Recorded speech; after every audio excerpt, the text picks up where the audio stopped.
Hey everybody, welcome to Vox and Guest. I'm Christina and I'm very excited because I am here today with, I think, a favorite of the Band Together community, GrimRock, and you're getting a natural Grim today. We are not getting the Grim all painted up, but it's so pretty. Look at you, Grim. How are you today? I'm good. I'm glowing on the screen. You see that? Really are. You have this effervescence about you. See, I think even the camera is just trying to paint you because I that's what think. we're used to. Yeah. So we have a lot to talk about today because you have a ton of stuff in the works, right? Absolutely. You got a lot coming on. So I start every interview and I always warn people, like, I know everybody who's done interviews before, you get asked this kind of question all the time, but I will just get it out of the way. When you are in your full face makeup, I got to ask, do you get asked to do like a lot of kids' birthday parties? Absolutely not. Scare the lights out of people. No, like only a certain kind of kid, I imagine. I would guess. Yeah. There's Like that a little goth kid. Oh well, that's the thing, right? You gotta have representation. You gotta have the little goths looking up to somebody, right? So yeah, Absolutely. yeah. so you are a one man show, which is really impressive, right? I mean, I, you might not think so, but I do. yeah. I mean, I am. Around the area that I'm at, I'm just a little bit south of Pittsburgh. Hmm. So I'm in a town small, you know what I mean? And a lot of people around here, they don't really play a lot of original stuff. So it's all cover stuff, and then they go and play Hmm. the bars and all that stuff. And that's how they make Yeah. their money. Yep. Me, I'm the guy that's different. I'm like, oh no, I don't want to do that anymore. Let's do some original stuff. And well, I'll tell you what, I'm enjoying it. I really am. Absolutely. So you were in cover bands before and then just sort of opted to, do originals, and because there was nobody around to kind of partner with, you're going it solo, or Pretty much. I got to drive so many miles either any which way to get to Morgantown or Pittsburgh or somewhere that's one of the bigger. bigger cities. Yeah. Yeah. Yeah. So Yeah. it's simpler. I know how to play this stuff. You know what I mean? Okay. Yeah. Good enough to pass, I guess. So so I'm doing it all solo. So take me through, because as I'm listening to, all of your stuff on Spotify, and we're going to be putting all those links and everything out for people so that they can go and listen to you as soon as they finish watching and listening to this. But listening to all of your stuff, take me through the process from the first idea that you get for a song until you have it out on Spotify, because that's got to be a real labor of love for you, doing literally everything by yourself. I mean, so talk to me about that. Like, how do you do it? How long does that usually take? So as far as length of time, I don't have any kind of time frame for it. It just, if it happens, it happens, and then I go Mm-hmm. through it. Um, as far as the process, I have two different processes. One is my main process. I'll pick my acoustic up. I'll just play some stuff on my acoustic, Okay. and that's how most everything starts. I do not start with lyrics. I know a lot of people do, but I don't. Mm-hmm. And usually I'll start with an acoustic strumming, things like that. I'll just go through pieces and parts. Sometimes I'll be on my electric if I'm already on it and mess with some stuff. Gotcha. And then I'll put, whatever together. And if it sounds good on the acoustic, then I'm like, okay, well, let's try it on the electric, but use a different method for the same chords, you know what I Sure. mean? Yeah. And if it works out from there, then I just roll with the idea. And then usually I do like the first minute or minute and a half of a track. And then I'll go back and I'll do like a hum track. I'll hum to it. So that's where I start building the inflections and positions and things like that. So I know where I'm going to place things at. Oh, And then okay. later on, I put it all together. And then I just go back to it and just add. And sometimes I'll be working on one or two tracks or maybe even three sometimes. And I'll go back and forth between them. Oh, And all at the same time. Oh, mhm. okay. Yeah, very okay. So you got a lot of irons in the fire all the time then, in terms of creativity. Yeah. And I mean, I've had help with lyrics before. The first EP that came out, a friend of mine, a really good friend of mine, Mark Kushak, he actually published a book of lyrics, and it's on Amazon. And he Oh, called me wow. one day out of the blue after, I mean, we haven't talked for a long time. We kind of lost track of each other. And Yeah. that's really what kind of inspired me to get really back into it, And I Oh, actually had that's another amazing. project right before this. Okay. And the first four tracks the first EP that I had out were actually the last 3 tracks from the other project and a new one. Oh, okay. So you carried it over. Okay. Yeah. So And then, his lyric book was just, these are lyrics to songs that don't have instrumentation yet. Is that what? yeah, they don't have anything. Oh, that's really good. But he doesn't call it poetry. It's a book of lyrics. Yes, yeah. He visualizes everything in music, so Oh, and I wow. put together, I mean, a series of stuff. And when we released the EP, we had the expanded anniversary thing. It actually Yes. is everything, well, most everything that we did with the project before. So that's all his lyrics and all of my music. You know what I Oh, mean? And that's wow, that's putting it all really cool. together. No, that's right. And I really like the anniversary edition of the EP because it's you, it's your stuff, but it's got a different feel to it than some of the things that came, I guess, after and then before, in the sense of, having gone back. Like it, and that makes sense to me now because it was more collaborative with other people and maybe sort of, so this, the newer stuff is maybe like just more 100% Grim. Like it's all you, it's your vision, it's your direction, it's all your instrumentation. And so just to clarify, you play everything that's on the records. You play drums, you play bass, you play guitars, you do all the vocals, everything is just you. Right. I have all physical equipment for that, and I don't rely on the computer for that. Okay. Yeah. The EQ and stuff like that, I do. You know what I mean? Well, yeah. That kind of thing. But You can't really, short of having somebody sit on you, you can't really do compression any other way. So. Right. I mean, so I have to rely on the computer for that. But I have a bass, Ibanez bass with Ampeg amp. I got a Jackson guitar with a Vox amp.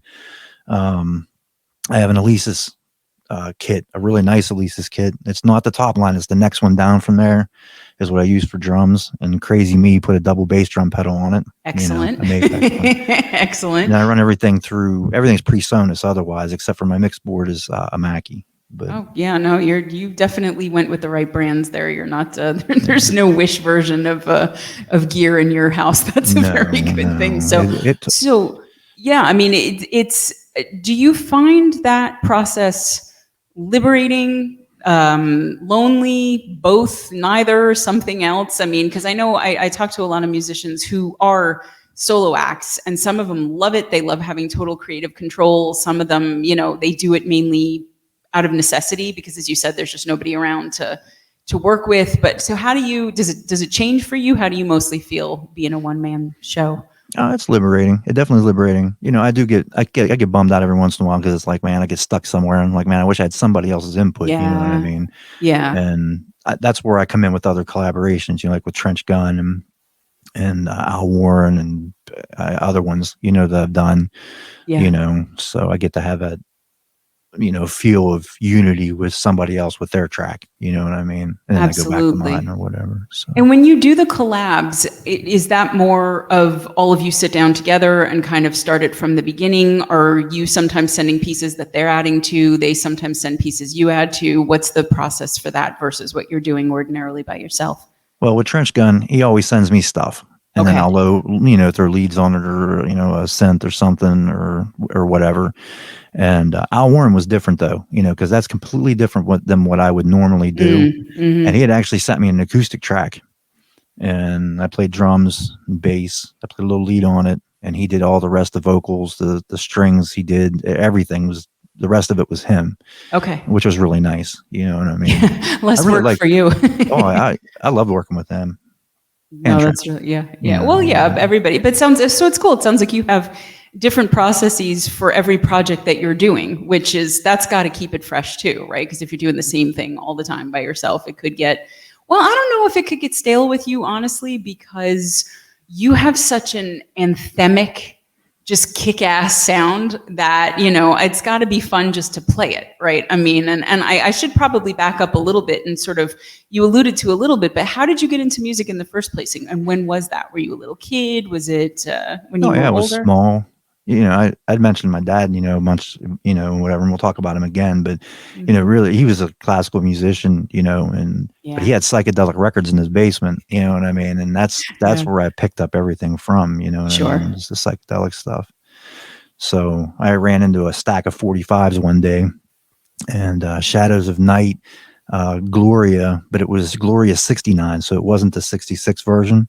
Okay. It was a 69 version. It had heavy overdub stuff. And I don't even think it was like theirs. I think somebody kind of swiped the track. Yeah. And just, stuff over it. They did yeah. an Iron Butterfly heavy kind of thing over it. And I was like, that is Yeah. what I like. What and you that's want what to I do. want to do. Yeah. How old were you when that happened? I don't know, maybe 12, 14. Okay. Like So maybe even younger. I don't even know. You knew early that Yeah. this was your path musically. That was where you were going to go. Okay. And I imagine Dad was pretty, for those who don't know, you know, your dad, I mean, I got to hear a little bit of your dad singing on recording, and his voice is just gorgeous. And I guess the piano too. And, you know, I imagine he was supportive when you headed in the musical direction. I don't know, not all parents are, so. Yeah, he was. You know, he tried to take me for piano lessons and things like that, you know, and I unfortunately cannot read music. Yeah, I think a lot I do of everything by ear. Actually can't. Yeah. So he took me for piano lessons, and it was here, you're going to go here. And I'd watch the instructor do his thing. I would do it. When I got to the test, the instructor would be frustrated. My dad, you know, probably be frustrated too, you know, like, you know, I'm paying for this. You're not learning, you know, and you were just doing it by ear and by sight. Yeah. So I tried that and saxophone, and neither one of them, both of them I played when the instructor played, but I couldn't play the other. And I think he gave up on me after that. So yeah, saxophone I can't really see fitting in with your whole vibe. The piano, you could kind of get away with that, at least because you can use a synth or something. But yeah, sax would have been, I don't know about GrimRock with saxophone. That would be a whole, you're going to maybe have to do a special release. Project. Exactly. We'll call it GrimProg or something. Yeah, but to get Yanni in on it or something. Yeah, exactly. So, okay. So you've been a musician your whole life then, in one way or the other. Oh yeah, I started out playing synth, and I didn't even know how to play guitar until way later on in life. So, and you taught yourself? I was kind of forced halfway to do it, because that's a whole nother story in itself, you know. Okay, well, we're here to talk about you, so feel free to share it if you want. So I had this synthesizer, and I played all this synthesizer stuff, and I got with some bands and stuff doing that, and that was cool. And one day, this is going to be crazy. One day I went to go get living room furniture when I was with my first wife. Okay. I don't want to mention her, but you know, you were with someone, some individual with whom you needed to buy furniture for some reason. Yeah. And they turned me down for credit, and I was like, okay, whatever. I was young, you know what I mean? Yeah, I was just getting out of high school. Credit when they're young. Yeah. Oh, really young. Okay. Oh yeah. So I was just getting out of high school when that happened. And so there was a place called Keyboard World in the mall, and I knew Keith and Regis and those guys up there. You know, I used to hang out up there. And the guy told me, he's like, oh, you know, I can get you finance for guitar, I bet you, you know, and I'll start building your credit. And I was like, well, I don't even know how to play guitar. He's like, well, it doesn't matter. You know, you build your credit. Yeah. Sure as heck, man. He got me financed. I bought an Epiphone Flying V. It was a hot pink Flying V with a white face on it, and this little crappy amp. And I was like, oh, I'm going to learn how to play this thing. And I never did. I ended up selling it because I never learned how to play it. Oh, but it got you furniture. It did get me furniture.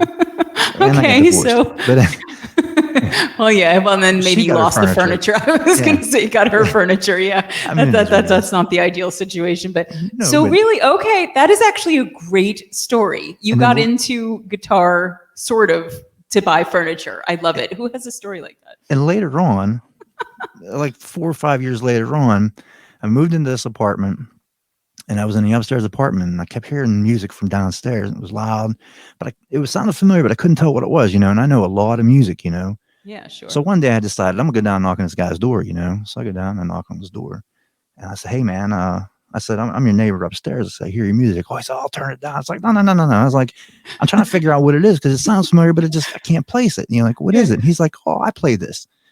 I'm like, "No way." He's like, "Yeah." I said, "Well, what are you playing?" He's like, "Well, I play the acoustic, you know, and blah, blah, blah." And he had this Gibson SG, and he had an acoustic. I was like, "Wait." I was like, "I got a keyboard upstairs. You know, you mind if I come down?" He's like, "Yeah, sure." So I go upstairs. I tell my second wife that I'm going downstairs, and I'm hanging out with this guy. Don't sell the furniture. I get down there. Yeah, that had nothing to do with furniture. Yeah. And so I went down there with this keyboard, and we started playing. He was like, "I know this guy that plays bass. We'll go pick him up." I'm like, "All right, cool." So I go pick him up. This guy Clay, we go pick him up and go back there and we play. Well, after about 2 or 3 sessions, we decided the keyboard wasn't going to work with it, and I picked up his SG. And I knew enough to do basic like bar chords, so that kind of got me through. And then it just all went from there. You know what I mean? You have some of the most legitimately interesting how I got into music stories I think I've ever heard in like 30 years of talking to musicians about it. That's pretty great. It just seems like you were meant to do it, and then the universe just kind of kept putting you in these situations. But man, you walked downstairs, you thought you were going to complain, and you walked out with a band. That's yeah. I mean, we played dream. original music then, and we actually sent it to record labels on cassettes. Because it was that long ago. Yeah, it was early 90s. And we got records out and got the addresses off the back and would write a Dear A&R department. And, we got stuff sent back, stuff we never heard. Sure. And we actually got notice from a company called Azra Records at one point in Maywood, California for that. But we didn't do it, so... Okay. You turned a label down. Look at you. Well, it was a 50-50 deal. And even then we knew that wasn't a good deal. Not a good arrangement for you. Definitely. And we didn't have a drummer. Yeah. Okay. I was going to ask, so is this the band that stayed together until you moved on to other things, or was this kind of a stopgap in the... Well, no. We actually had an Alesis SR16 as a drummer for that. And one day, this whole thing with this label, there's another crazy story for you. I'll take it. So Bob was the third guy. It was me, Bob, and Clay, and his drum machine, right?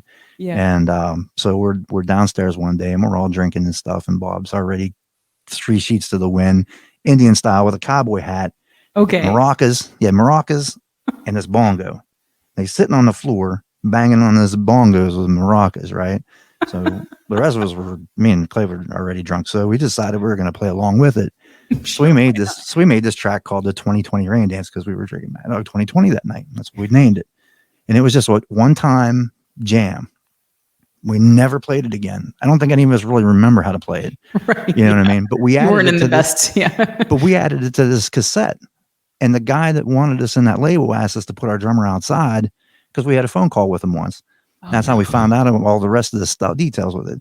And he had told us we need to put our drummer outside in the middle of the mountains or something doing the same thing. And it would be so cool, and we're sitting there thinking, well, that's great if we had a drummer, but we didn't tell him. Exactly. You know what I mean? But we ended up not doing it. And the craziest thing about it is when we didn't do it, it was probably like a month later, we got a letter from Ironworks Records. And Ironworks Records was a subsidiary label of Azra Records at the time. Okay.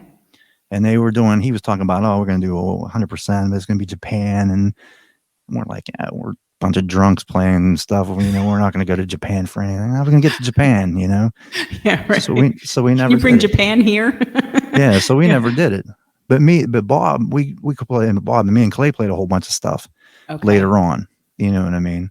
Yeah. And then I took a break. And then when Mark got a hold of me about the book, that kind of put me back in. I couldn't tell you, probably 10 years, maybe. I don't know. 11 years later. Okay. Oh, yeah.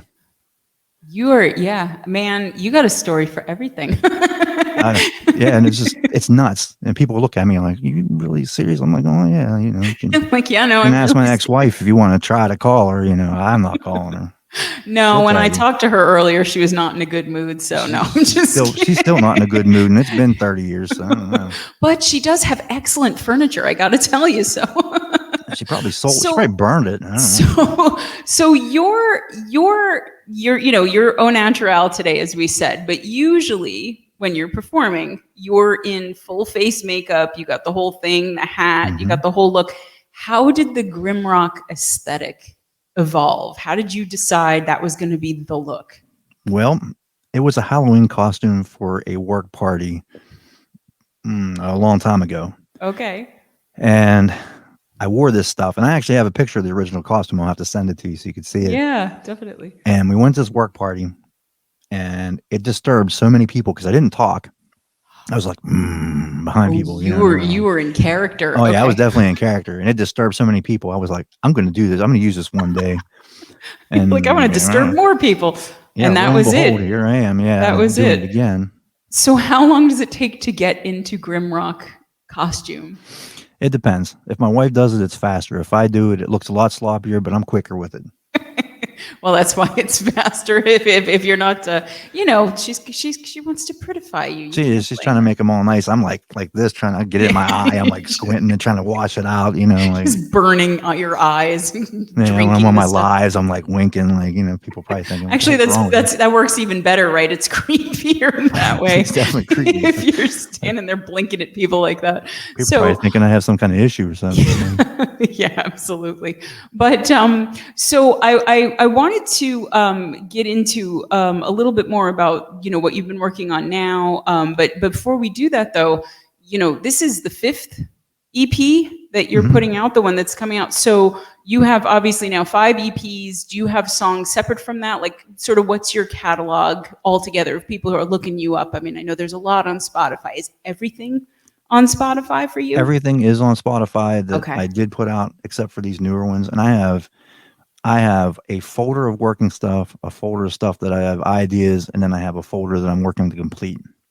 Wow. So there's a ton of stuff there if I ever get time to sit down and really fish through everything. That's the thing, right? That's the life of a musician who has to do anything other than be a musician, is just finding the time to get it done. Oh, yeah. So you talk to me about the new project, because you got GR5 coming out. And what do you want everybody to know? The first single, is Shine the first single coming out on the 16th? No, it's actually the third one. The third one. Okay. I didn't know if you had soft released, because you had what? You Belong. Yeah. So You Belong, You See came out last September. Okay. And then there was a long gap. Before Haunted, right? And then I put Haunted out. Yeah. And then from Haunted, I have Shine. And actually Shine, there's a version of Shine on Bandcamp already and stuff. And Reverb Nation. You didn't tell me that. Well, I know, because I released it for Earth Day. Oh, okay. And it happened to be the same day that I had a different interview. And also, I think it might have been the same or pretty close to release day of Haunted. So I was trying to get everything out at one time with the video and everything. Yeah, that's a lot. I realized there was an error in Shine, like at the end, that, because you listen to it so many times. Sure. And your brain kind of smooths things out. Send it on, and then later on you listen to it like a couple weeks later and like, oh man. So what was the error? It was the cymbals at the end. So remember I told you I put things together in sections. Yes. When I went back to record the end drums for it, I didn't use the same kit or cymbal. Oh, so it was a completely different tone. Yeah, so it was like, it went like from the lead towards the end of the air. So you guys know now there's a problem with it. The original one was, but it was right at the end of the lead. You can hear the cymbals, everything drop off. Oh no. Okay. And it was just the timing symbol in it, because I didn't go back. Okay. Because I was trying to finish the track. This is understandable, considering that you are sort of puzzle piecing these things together, and you were probably working on like 5 other songs at the same time anyway. So well, I had a lot of ideas at that moment, but that didn't. Now that's going to be a collector's edition, right? Because once you pull it down and you put the new one up, if anybody saved it, they're gonna be able to make a lot of money off of that. Just be like, listen at the symbols at the end. The video actually has the old one. Oh, the video has the old one on it. I'm not going to pull it down because of the views. You don't want to keep the views and stuff. Sure, absolutely. Yeah, no, those are so hard to get. You gotta keep every single thing that you get. We have things like that where we're realize we would have pulled something down, and it's like, you do not want to start over again. You definitely do not. No. So I know by the time this airs, Shine will have been out already, but talk to me a little bit about this, because I have not heard it yet. I did not know there was a version in existence, so I have not heard the song. So describe this to me. What's sell Shine. So Shine, one day I was sitting here and I was actually finishing up a different track. Okay. That's still not all put together, like definite, because I'm not sure what I'm kind of tossing ideas around with it. Mm-hmm. And I was sitting with the guitar and the electric, and I was sitting there messing with riffs. And I started it out with the harmonic and then the E, and then the harmonic and E, and then I went into a riff, and then I added a little lead over it. Mm-hmm. And I was like, man, I'm going to do something with this one day. And I put it in a folder, and then I come back to it, I don't know, almost a day later, maybe 2 days later. Oh, okay. And was like, I know exactly what I'm going to do with this. And it's just everything kind of flowed out with that one. It was just really weird. I don't have that happen very often. And that one just was like, There it It is. just kind of came out gift wrapped, huh? Yeah. And there was very little that I had to really kind of do with it. You know what I mean? Even the So lead in the that, middle, because I'm not a lead yeah. guitar player. Even the lead in the Sure. middle, it just was like, oh, it starts out this, and it goes fast, and it comes back. And I'm not a very fast player for leads, so I can't play speed metal or anything like that, you know. Right. Right. But I can just, barely listen to speed metal, so don't feel bad. It's too fast for me too. So yeah, but it just happened to come out, and I was like, wow, I like this. And it's just it was right before this whole Earth Day thing. It was a couple weeks before, I think. And I was like, well, I seen other people saying, oh, I'm going to do an Earth Day release. And I'm like, yeah, oh, that sounds like a sure. good idea. Why not? And play the song, plant a tree. I'll do it. You know, I'm cool with that. You know what I mean? That's great. No, that's good. So I mean, so that one kind of just it just came to you almost fully formed. It sounds within like the first day or two. But so, what's the song? Can you think of like one of the songs of yours that was the exact opposite of that, where it was GrimRock Radio, the actual song GrimRock Radio. Okay. So there's three stories for that one. They're all short. I'll make them all short. There's three stories for that one. The first story is I'd actually had a track in mind that I was going to do a GrimRock themed song. You know, like Iron Butterfly had a theme. Yeah, you know, yeah. Other bands have their theme, and I wanted a theme. I wanted that. Sure. And so I had come up with this riff, and I liked it, but I didn't like where it went afterwards. Okay. And so I put it away. So GrimRock Radio was supposed to be the first release from that, and it ended up being a track called City. Yes. So what happened was a guy that's like your stadium headbanger. Like I could just imagine people singing along to that in like Madison Square Garden or whatever. But yeah, okay. Yes, so I put on all the social media that I was looking for somebody to do lyrics because I wanted to do something different than what Mark had. You know what I mean? I wanted to shift everything around. Then I wanted to start bundling everybody together. That way I had things going on. And a guy that I know from a football group, a pro football group, believe it or not, sent me a poem. And that poem was City. And I was like, are you sure you wrote this? Are you sure this is not? I mean, you know, we don't even like the same team. And you're saying, but yeah. And we just made very few edits. It was real easy to work with. And that's where City came out. City came out pretty quick too. Okay. You know what I mean? But GrimRock Radio, man, that was the one. I was so, I wanted to do that one so bad, like a GrimRock theme one, that I just kept beating my head off of it. Yeah. So the second story of that is I didn't have a TikTok at the time. So my buddy Jason Clem helped me put a TikTok together. And the very first TikTok I put up was an acoustic riff. And it got like 500 and some views the first day. And I was like, oh yeah, this is great. And then nothing happened afterwards. That was it. Well, yeah, that's the way of it, right? Well, that particular riff was a throwaway and that ended up being the main riff to GrimRock Radio. Oh, no kidding. So you were just sitting there, you just did that for fun for the TikTok, and then I just did it to put a TikTok up, so I had something up there, and I had no intention of using it ever. Oh, that's fantastic!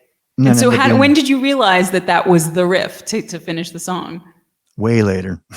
It was really. Oh, so it wasn't even like you played it and you knew. No, I didn't even. So you had it and then you put it away. Yeah. And you just worked on a million other things. I know there was a third story. Yeah, so I was working on some other tracks with it. And so the original idea actually is the main riff to Strange Wanderer. Okay.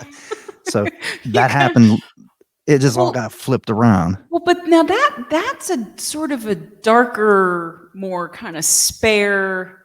I mean, you got the big anthemic choruses. I get it. You got the strong solo. Like I especially, that's one of my favorites of yours, Strange Wanderer. But like that's kind of, it's darker than, so how did you get from one place to the next with that's just how you put things together, I guess? So yeah, I just kind of skip around. So one day I'd picked my guitar, my Jackson up, and I was playing around, and I, just for the heck of it, I was like, well, I got 500 views on that. So, I mean, let me see what it sounds like on the electric. And when I did that, I realized I was like, wait a minute.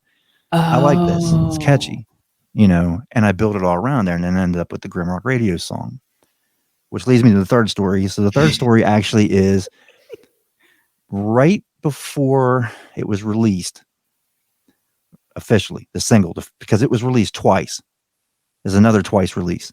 This was GrimRock Radio? Yeah. Okay, just want to make sure because you have so many songs. I wanted to make sure we were still talking about that one. So if you listen to GrimRock Radio, the single, you'll notice that it's missing the beginning. Okay. So If you listen to the one on the album, it has the lights out chant at the beginning. Okay. The single does not. Oh. And how it ended up being on the CD, the EP itself, was I entered a single contest with that song. Did you have to explain to your wife that it wasn't that kind of singles contest? Yeah, no, it wasn't that kind. No, it's just music, honey. It's just music. Let me have my furniture. Okay, so you entered a contest. Yeah, so the guy hosted the podcast. I'm not going to say who all the company is and all this stuff. But anyway, I was watching the podcast a couple weeks later, and it was like they were making a big deal out. They're going to take all these tracks, they're going to narrow it down to 5, and they were going to have a judge vote, and the winner would get a singles deal for their thing. And I was like, this is fantastic. Oh, yeah. Hell yeah. But after about I think it was the second podcast I watched, they were like, well, we got everybody's thing. We're listening to them one by one. And the thing he said was, don't bore us, get to the chorus. And I'm like, it's got this long intro on it. Right. I mean, it's not real long, but it's long enough. No, but it's not just right to it. So, yeah, okay. So that's how I ended up adding the lights out, burn it down GrimRock Radio at the beginning before I went to the track. So that's okay. No, that's cool. But that's cool though, because did you end up liking it better one way or the other, or do you think it's good either way? I mean, it is good either way, but do you have a preference with or without the intro? I like it with, because especially when you play it live. You know what I mean? Yeah, it'll amp people up. Yeah. It sets the tone right away. So yeah, okay. You did not disappoint with any of those 3 stories. I got to tell you, you should write a book. You got to do Grim Book. That's got to be your next project. Yeah, the misadventures. and then maybe Mark can find the published book and then write music for it or something. You just turn the whole thing around on its head. But oh my gosh, so I gotta know, because again, I'm listening to your discography. I'm hearing stuff that has kind of like, and when I do these comparisons, I always mean them in great ways, because these are all bands that I love. But like, I hear certain songs, I hear like Angel of Rats, I hear like a little bit of a Faith No More kind of vibe, and like, the Isolate My Mind was more like, I almost had like elements of Weezer in there or whatever. So you have like a really interesting, like Everything's on Fire, kind of more Ozzy, almost like Metallica kind of thing. So I hear a lot of stuff in your music. It's still uniquely you, but who do you listen to that isn't you, that kind of gets you, like, what inspires you, or what do you just enjoy listening to that, that other people might know? So maybe not me. I have 2 answers for that. Okay. First answer is, when I go to play music, I do listen to music before I play music. Okay. But what you don't know is it's actually 70s disco. Oh, I was so hoping you were going to say something like Barbra Streisand or Celine Dion, but 70s disco is even I will better. sit and listen and I'll pick it to pieces. Because if you listen to the bass lines in certain songs, it has that floating kind of without the octave kind of thing, in it. Okay, I don't think I did not pick that up, but now that you're saying it, I can kind of see. Okay, so that's at least in your subconscious, it's making its way into. Well, I mean, it's it's a lot of it's not straightforward bass playing. I'm kind of around the bass, for a lot of those. Like if you listen to the back end of Love, you'll hear da da da da da da da da. You know what I mean? Which is kind of like a slowed down 4 on the floor disco. You know what I mean? Kind of thing. It's so cool. But that's answer 1. So I do listen to 70s disco before. 70s disco, I would not have expected that, but okay, great answer. So answer 2 is, if I go to sit down and listen to music myself, like you would probably expect, he listens to the Beatles, he listens to Rolling Stones. And I love all those big bands. But I'll listen to bands like Nick Drake, which is, I love Nick Drake. Yeah, Nick Drake is great, yeah. And he's got a lot of acoustic influence, with stuff. And I'll listen to like Gary Newman, because I love Gary Newman to death. Okay. And, I'll sit and listen to like odd bands like the Chocolate Watch Band, stuff like that from the 60s, Okay, I was going to say that one I don't know. Well, I was with you on Gary Newman, I was with you on Nick Drake, but the Chocolate Watch Band? Yeah, so the Chocolate Watch Band. Okay. There's another little story. So let's go back to I have one cover track, one cover tune. It's called I'm Not Like Everybody Else. Okay. I'm Not Like Everybody Else is a Kinks song, believe it or not, from the mid-60s. Okay. So it was actually the B-side on a 45, The Sunny Afternoon.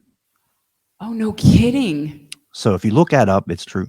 So I the believe second you. part of that is there is a band called the Chocolate Watch Band that actually did a version that was really more psychedelic. Okay. And I love their version so much. I wanted to do, since they took that basic Kinks track and made it psychedelic, I wanted to make it heavy. And that's the only cover I have. So it's Chocolate Watch Band. I'm telling you. You're like a labyrinth. You really are. It's like, and it's great because the experiences that you have, the way you come up with your ideas and the way you put your music together, it's all kind of the same thing. It's all this really circuitous kind of, a bunch of things converging at the same time. And then it ends up great at the end. I'm really random. I really I'm am. so impressed that you managed to pull it together, though, because that could just be an absolute mess, and it's not. So kudos to you. But I'm telling you, you need GrimBook. You need to do that. You need to make that needs to be like a Christmas stocking stuffer or something. You got to start writing that or something. I don't know. But okay, 70s disco. Oh yeah, I love it. And Nick Drake and Gary Newman and the Chocolate Watch Band. And Adam and the Ants. Adam and the Ants. Yeah, okay. There's a ton. I could just keep naming, bands. I mean, I just can. So I love music. Yeah. Just listening to it all the time. Okay, but your like pre-game music is 70s disco. No, I love it. I'll sit there and pick it to pieces because it's so intricate if you listen to it, because there's all the horns, the sections, all the intricate bass, the way they play the rhythm guitar. Those chords are not normal chords, Disco gets a lot of shit, but if you actually pay attention musically, there's so much complexity there, which is why I think part of why it's so danceable. You can't have a song that's danceable if you don't have great drums, great bass, a great groove. Like you can't, if you're not in the pocket, you're not getting up and you're not dancing. So exactly, it's just got all those elements, and that's, I draw from that. I'm like, well, I want to do something like that. I mean, obviously not do a disco track, but like to be able to put something together that's got enough intricacy to it that it holds somebody. Yeah. You know what I mean? Yeah. That's my goal. Yeah, absolutely. So I want to play Haunted in a minute, but I have to ask you about the J Flyer entrance theme. Yes. Tell me this story. Is this a local hero? Is this somebody, because in New York, it's not somebody I'm familiar with? Is this just like, because I saw the title on your Spotify and I was like, that's a really interesting, I didn't know if it was like a concept song or whatever. And then I see the little video when you pull it up and there's a dude who I'm assuming is Jay Flyer. So talk to me about that. What Jay Flyer is from New York. Is he? He's a wrestler. Like a WWF wrestler? No, he's independent wrestler, but he wrestles a bunch of circuits in New York, Eastern Pennsylvania, Maryland, New Jersey, stuff like that. And it was quite accidental. The whole thing was accidental. Of course it was. It's you. And oh yeah. So I was looking through Facebook one day through my GrimRock feed, and there was a thing that had sponsored ad, and it had AXW wrestling. And I looked at it and I was like, wow, that seems pretty interesting. And then I kind of looked at it and it was like, oh, they're looking for sponsors for stuff. And I'm thinking, man, this may be a good idea. Man, I'll just go ahead and sponsor somebody. And, who knows what'll happen, Yeah. And so at the beginning of January, I got in contact with them and I was like, well, I'd like to sponsor somebody, what does it cost? I mean, if it's an arm and a leg, obviously I can't do it. I'm an independent musician, Yeah, exactly. And so the guys are really cool. I got to talk to the owner, and some other people that were responsible for it. And they sent me this list with pricing and people's names. Okay. Well, I have no idea. So my guy that's in the pro football that helped me with City with the poem actually is into independent wrestling, and he does live on the other side of Pennsylvania. So he's familiar with some of these guys. Okay. So I sent him this list. I'm like, hey, who are these people? Yeah. I mean, pretty much. So he named a couple different people, and Jay was one of them. And I was like, well, I'll just do that, So January I sponsored Jay, and then they did a thing, and they did a really nice piece for me, off their site and everything. And so the following month, I didn't get to go to that event. I was working. I couldn't make it that event. So the following month, they decided they were going to do another wrestling event, and it was going to be in Hamburg, PA, was where it was at. Okay. And Hamburg, PA. It's a Hamburg field house. It's actually a wrestling pocket right there. You know what I mean? And I had no idea. Okay. Oh, yeah. So I decided I was going to do it again, and he was going to be at that event. And I was like, well, I'll pick the same guy. You know what I mean? I actually messaged Jay like afterwards in his Facebook or somewhere and asked him if he won the first one, because I didn't even know. Right, because you weren't able to go. And he did. And I told him, I Okay, let him good. know. Yeah. That's Well, I good. let him know I sponsored him again, and I wasn't really Yeah. thinking 2 and 2 is 4, and on and on. But so at this point, I had an opportunity to go to this one, and it was going to require 0 sleep between shifts. And I was Oh, like, well, I'm going to no. do it this time just to go. So I did. Sure. Okay. Well, it went from that to, well, okay, now I'm sponsoring Jay, and Jay's on my website, and he, uses the theme song and whatnot.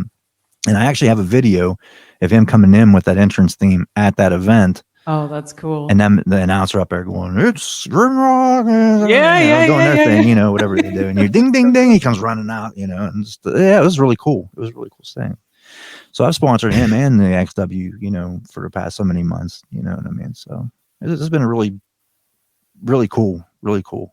I mean, that's actually a brilliant idea, right? Because wrestling is huge. I mean, I just, I have a cousin who's like super, super into it and like really gets, I saw it back in the day. I had a lot of male cousins, so like Superfly Snuka and like, the Hulk Hogan and the Hulk, not the Hulk Hogan and, all those guys. And like, I know that it's still, even not the professional circuit, like it's a big thing, but like you get a song in there and first of all, that's associated with this guy. So if this guy is successful, which did he win the one you went to? Yeah, actually he did. Mm-hmm. Okay, good.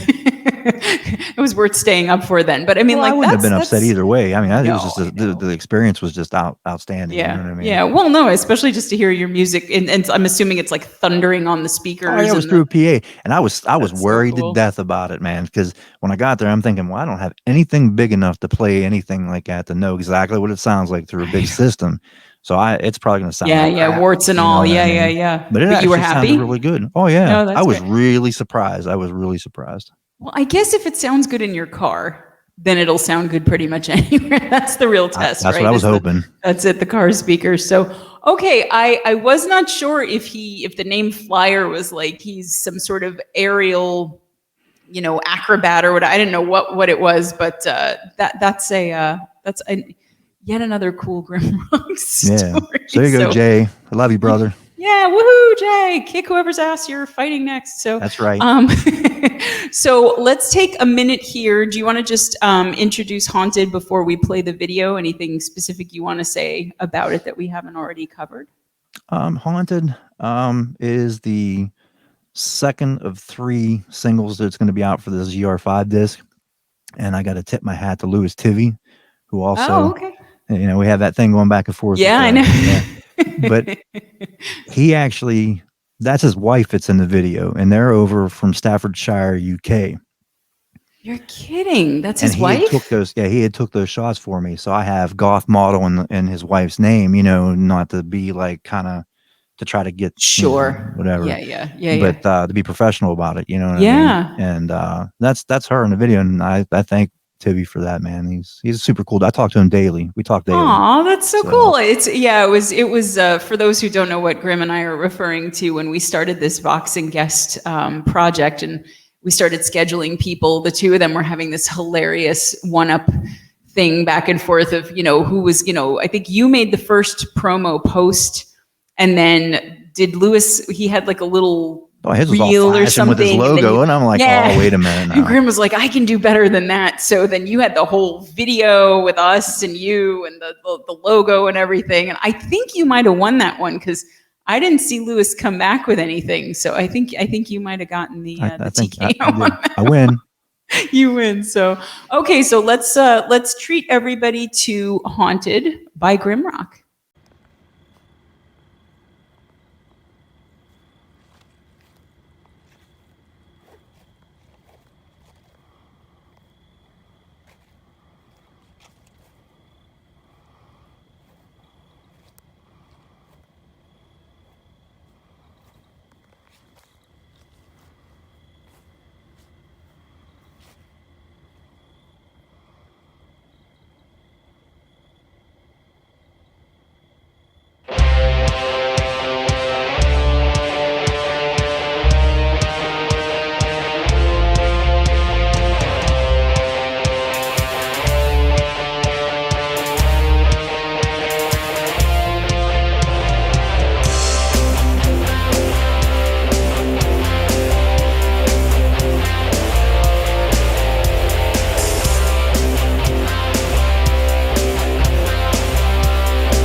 So I like to ask this question because, and with you, I'm especially interested to hear the answer because everything you've said has not been remotely what I might have expected so far. So the first time I asked this, I asked about a single song and was told it was just way too hard to answer, although then I did get the answer. But can you name either a song or an album or both that just like really changed your life?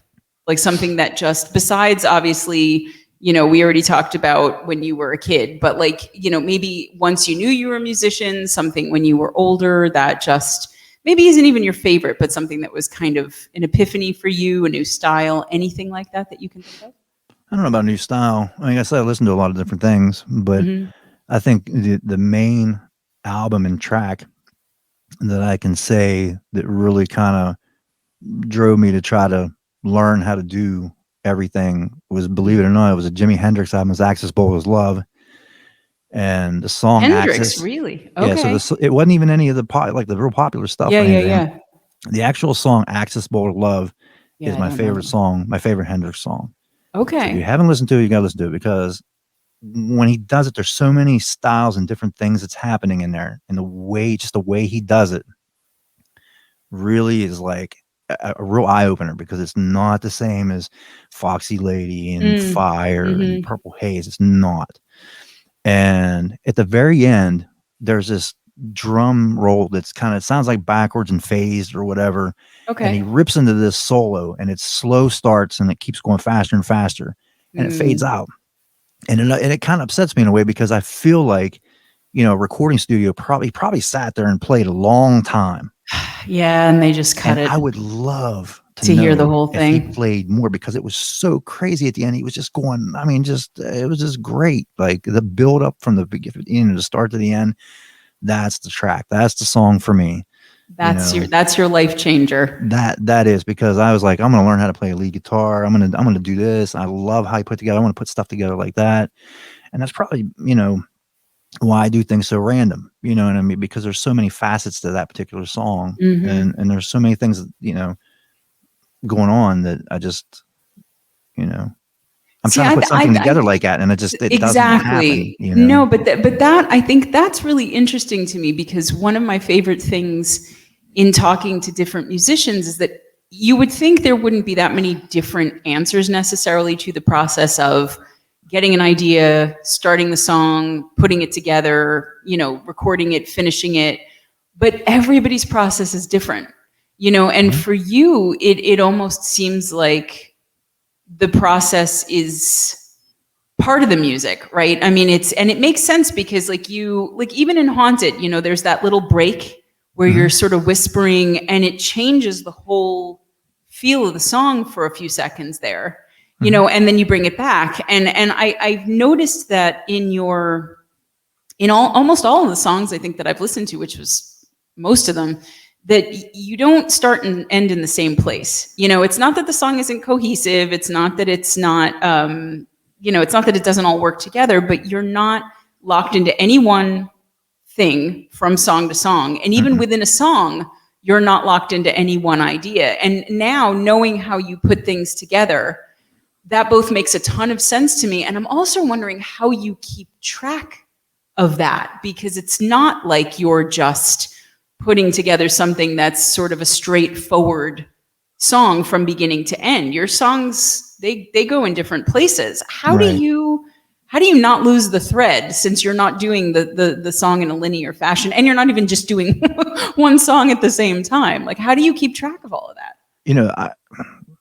I would like to tell you that the music part's easy for me like that because it seems like I can remember that stuff easy, a lot easier than I create lyrics last. You'd be surprised when I first play like certain songs, they'll have the wrong lyrics in it because I can't remember them. I could just like Shine. The first time I played Shine on YouTube Live around Earth Day, I could not remember and there's not many lyrics in the thing. And I couldn't. And when I got to the second half, I goofed up and played and put, it just it wasn't the same. And I've done that. I've done that with Strange Wonder. I've done that with city. I've substituted, stuff. It's crazy. So Like, is it like lyrics from one of your other songs, or stuff that you had used as placeholders, or other people's songs, or like when you it's just the stuff that is written, you know what I mean, that I have wrote down. It just, sometimes I just can't remember the words. It's nuts. So what do you The end up singing music's great. instead? Just random stuff. I don't Just know. anything. It's like the live version that no one will ever hear again. Yeah, it's just to keep the word there so that I don't look stupid, Like, Hey, if you can like fake it that well, yeah. That's impressive. Okay, so yeah, that's It's weird because, like, even the stuff that I did with Clay Bob, like at the beginning of the 90s, I can pick a guitar up and still play that stuff. The words, I couldn't tell you what the words are for them. But the music, because we played it so much and everything then, Sure. I still remember it now. And I might be still preserved from then. I don't even know, you know what I mean? So But I mean, it also sounds like to you, not that the lyrics aren't important, but I mean, do they tend to come last because do you mean when they come last, you write them last, I assume, not just record them last, but I mean, is it when you sit down and you start writing, how long before you start to have a sense of what the lyrics for a particular song are going to be? And it probably changes, but like, is it really late in the game? Is the song basically done instrumentation wise, or? No, not really. I mean, it should be the way I do it, but like I said, I only do so much at a time. Right. So when I'm satisfied with that particular portion, that's when I go back and I do those hum tracks. Right. So I have But an you're idea humming already. so Yes, I already have an so you know what the idea. melody will be. Okay. Right. Yeah. It's just a matter of coming up with some words, and I have one thing I sent. I can't remember who I sent it to. I was like, "You want to hear this stuff?" And I was like, "This is what you get when you don't have any kind of lyrics." And it was just some outrageous stuff that came off the top of my head that probably from, I don't even know where it came from, but 70s disco probably. Who knows? Aliens. Who I don't know. Right. Same thing, right? So okay, so it's so you've never written a song where the lyrics were first. No. If I had lyrics, they were somebody else's. Gotcha. Yeah. Okay. Yeah, well, you're an instrumentalist at heart. There's nothing wrong with that. Oh, I love it. My perfect position in a band would be if I had a whole band. Yeah. I would love to be a bass player. I knew you were going to say bass player. I knew there's a certain ethos that all bass players have. It's just this, it's not a need to be a front person. It's kind of being the glue and knowing you're going to be underappreciated and just kind of being in it for the ride. And I somehow why do you want to be a bass player? I mean, that was sort of my read, but what makes you, is that just it? Because you don't want to sing? I think I sound terrible, man. Like just, how would you? I don't like to sing.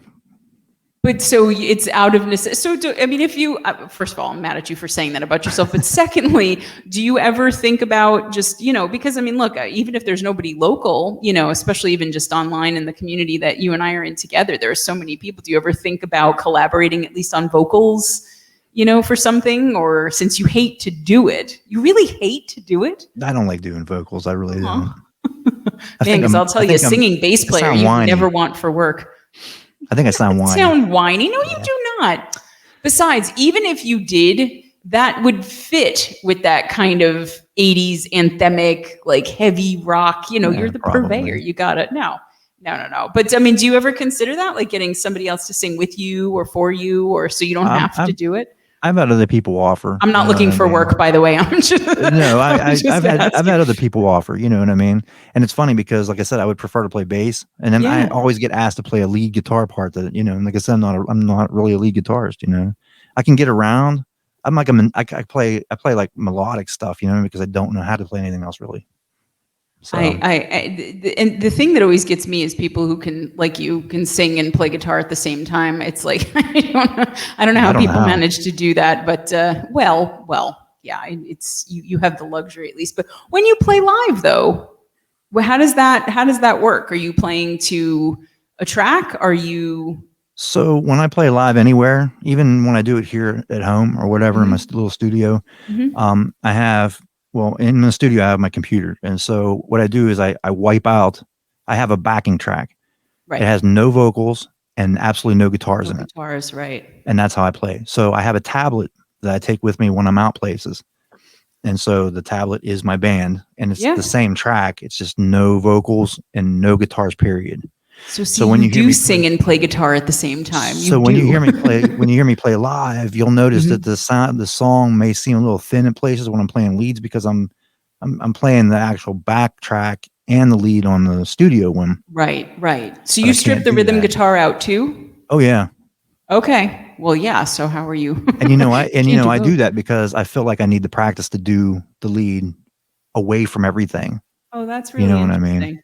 Yeah. Well, that's and it's got to be a different thing too. I mean, being used to being such a studio musician and then performing live, and that's the hard thing. I know a lot of people, say a lot of shit about people using tracks, and I never understand that, especially in a situation like this where you've created the track. It's you.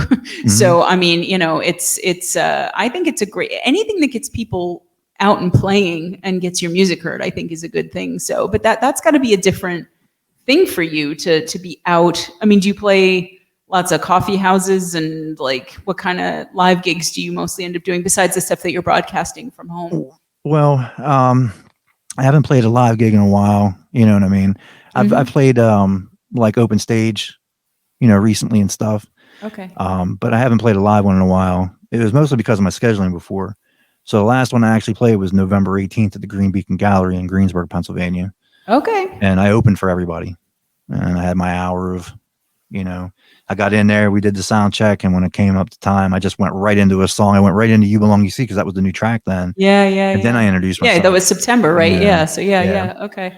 And then since then, I had other opportunities, but I couldn't. With my job, I only was able to do one weekend a month. Yeah. And if it wasn't that weekend, I couldn't do it. Then you were out of luck. Yeah, absolutely. Now I got this good job in this schedule, and the people I'm contacting back, I'm like, hey, I got this open schedule. I'm like, well, we tried you before, but you didn't, oh, come on, man. Yeah, really. Like, I have a job. I need to make money and eat, and Yeah. So I'm not upset about it. Like I said, I'll do some, open stage or whatever. And I've been trying to focus on, making this album, because I figure if I did go out and do all this other stuff, then guess what? I'd probably never get done with this thing. Exactly. Well, you have a lot going on all the time as it is, so it's not necessarily the worst thing that you're. Yeah, so I'm all right with it.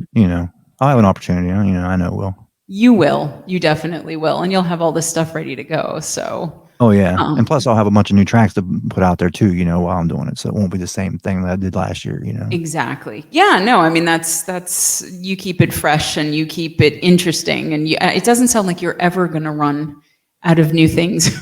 No, I don't think I will.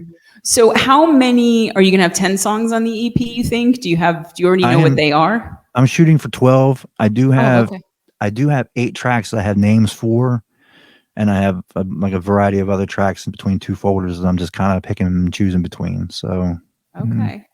And there'll be some people in there. There'll be a new lyric person on one of them, and the guy that wrote the poem that was in the NFL group, he's going to be one of them. Oh, that's great.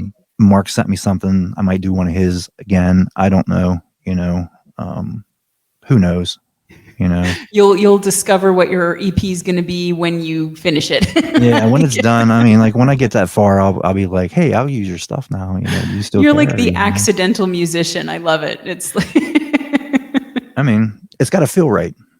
Yeah, absolutely. Well, and as you said, you're not on any particular timeline, right? So you wait until it's ready. You wait until it's done. And it's smart to be releasing it the way that you are, because you're not waiting until you've finished everything to release new music. It's good. You gotta give in the people a taste, We need more GrimRock. We can't keep waiting all these months, just grimless. No. Can't do that. I can't be grimless. No, you can't, but neither can we. We need our GrimRock. So before we wrap up, is there anything else in particular that you're super excited about that's going on with you that we haven't already talked about? I mean, any other particular dates? Again, we've got Shine coming out on June 16th, which again, by the time this airs, I'm sure people will already have been spinning it and loving it. And, now we know the secrets of the video, the goth model. But is there anything else you wanted to make sure that we mentioned before we say so long? I'm trying to get the album out for the end of July. Okay. I got my fingers crossed. I got a plan for it. Ambitious. Okay. I'm hoping. If not, it'll be a little bit late, but I'm slightly late all the time on things. So. How far along are you with the other 9 or so songs that you're working on for this? So the rest of the tracks, I have 4 other ones that are already started. One of which has solid lyrics for it. I have a match track. It's "Cursed Woman's," is the name of the track. Okay, cool. I have lyrics from. She goes by Angel Ray. She's actually a friend of mine on Facebook and in real life. We've hung out football games and whatnot. And she sent me a track for something that's called Abyss. So that's another one. I have one that's called. I have to go back and look now. I actually have a teaser for it up there. It's on something. I don't know. Something somewhere. There's a teaser of something somewhere. So everybody make sure to go look that up. The teaser for something that's somewhere. Maybe YouTube, we think it could be. Unstable. Well, actually, this is a brilliant marketing technique, Grim, because it's like, I have this great thing. It's up somewhere. Go find it. It's like a scavenger hunt. They got to go to all your social media, all your streaming. It's terrible. So I'm going to have to go look for it. Yeah. We'll see who finds it first, if it's me or you or just somebody watching this. But okay, so you're coming along. You're coming along on things. Yeah, but I do have the last track done, and that's the one with my dad on it. So yeah, I did want to talk about that a little bit because as I said, I got a real treat. I got a snippet of a song that's going to be on the new EP, and as we mentioned, Grim's dad was a classically trained pianist and a singer. And do you want to share a little bit about the new song and your tribute to your dad there?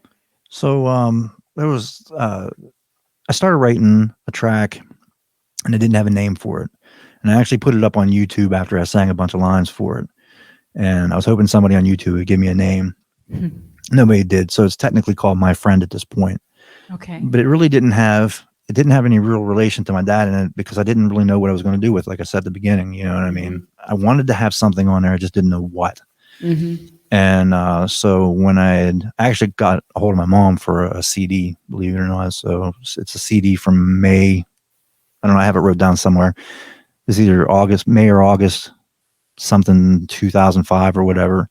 And it was some solo thing that he did on this church thing that he was doing. And, so I had took a snippet of it to put it at the end to showcase his voice, to have my voice and his voice in the same thing. Not singing the same thing, obviously, but it'll be the first recording he's on since he passed in 2006. So no, it's beautiful. And you were saying that because I was asking you when we first started talking whether you had written the song around your dad's recording. And the cool thing was that you didn't. Yeah, I didn't. And I didn't even know what I was going to find that he had that was separate from everybody else. You know what I mean?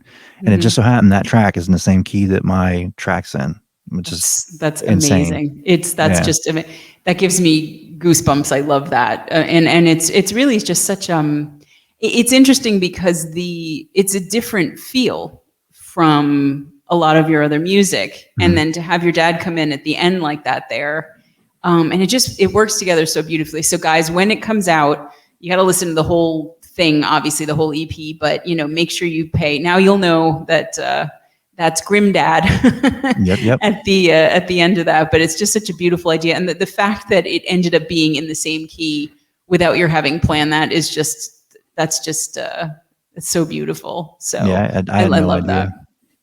No, that's I think your dad knew. Your dad knew. Your dad just somebody had to, because I know I didn't. Well, it wasn't you because you don't plan anything apparently. So. No, and I didn't even know my mom had the disc. So I mean, it's just no. That's incredible. They actually so if people played that snippet at his funeral, and that's what I remembered. And I asked her if she knew what it was, and that's what she brought. Oh, that makes it even more special. Oh my goodness. Yeah. Oh well, no, that's really beautiful. And I love that you're putting the generations and the voices together. That's really, now you got to just teach your grandbaby to sing and then put that on there too. So we wrap up every show with a little thing we like to call In the Vox Seat. I have 5 questions for you. Okay. And you're probably going to hate at least 2 of them, but I'm going to ask you anyway. So the first question is, sum up, if you can, your music in 5 words or less. Pittsburgh powered rock and roll. Okay, you didn't even stutter. That was very impressive. And you had an extra word. Wait, no, rock and roll. Yeah, okay, that's 5. Wow, I'm very impressed, Grim. Okay, very good. So your favorite thing about being a musician? Is the flexibility of it. Okay. The freedom to create. Freedom to create specific. Okay, I love that. Okay, and now flip side of that, your least favorite thing about being a musician besides singing? I hate singing. Is that it? If it has to be besides singing, it'd be playing lead guitar too. So okay, so you're like, 2 of the main things I do all day as a musician are my least favorite. least favorite. Yeah, I know. It's. I love playing out. I just don't like being. And is playing the bass your favorite thing to play, since that's what you would want to be, or is that more just the role that you would want to inhabit? I actually like playing it. Really even though do. I have a keyboard and I can do drums and all that stuff, I really enjoy playing the bass. Just having to choose one instrument, you'd go with the bass. Absolutely. Okay. All right. That's pretty cool. Okay. Now, and this is slightly different from the question that I asked you before, but if you had to pick either one song and or one album to listen to for the rest of your life, just one, what would it be? Of my own or somebody else's? Anything you want. If this is the only thing you can listen to for the rest of your life. All right, I got an answer. Okay. So it's actually a Rolling Stones album. Okay. And it's their Satanic Majesty's Request. I know it's an odd one. Okay. It wasn't very popular then, but it is a fantastic album, I think. Okay. It's their psychedelic version of the Magical Mystery Tour. And Yeah, Sgt. it's Pepper's not, Pet Sounds I don't and- think you'd hear that in the top 5 of anybody's Stones albums, but okay, if knowing you as I do, and especially after talking to you today, that actually all kind of lines up really, really well. You definitely have that psychedelic bent. Yeah, so 2000 Light Years from Home was one of the singles that they had off of it. And also, I think it might have been, there was another one. Oh, it was We Love You was the other one. It was a single off of it, but it's not on the album. So, but it's interesting because psychedelic is kind of what got you into music, right? So it makes sense to me that would be the thing that you would, if you only had to listen to one thing. Okay. Oh, I could sit and listen to it for hours. I like that answer. This is very quick answer. All right, but this is the really tough one. Okay, the last question. All right. Okay. Toilet paper, over or under? Over. Over. State your reasoning. Go ahead, defend your position. Oh, I just want to go over and grab it just from the front there. Just like, that's it. If it's stuck behind it and I got to roll it around, you know what I mean? I just don't. At least if it's in the front, it's real close there. That's it. You want it ready to go. You're too busy to be reaching for under toilet paper. You can't. Yeah. You got too many. They get too many folders and ideas. You can leave it off the roll and put it right there on top, and I'll be okay with that too. You're pretty easy about that. Pretty flexible with that one. Yeah, except for behind. I hate fooling around trying to get to it. Or sideways and upside down or something like that. Grim, you are one of my favorite people to talk to. I'm so happy that you came on tonight and that I got to chat with you, and the album is coming together so well. Thank you for sharing all your music and taking the time to tell me some of the most random and great stories that I've heard in a really long time. I'm thankful to be on, so thankful for you having me on there. So. Oh, absolutely. So, okay, everybody, this is it. GrimRock. You got to go look them up everywhere. You got to find that song, that thing that's somewhere, right? You got to participate in the scavenger hunt. I go listen to all his stuff. Yeah, now we know what you're doing when you hang up. So, thanks everybody for watching. We'll see you again soon.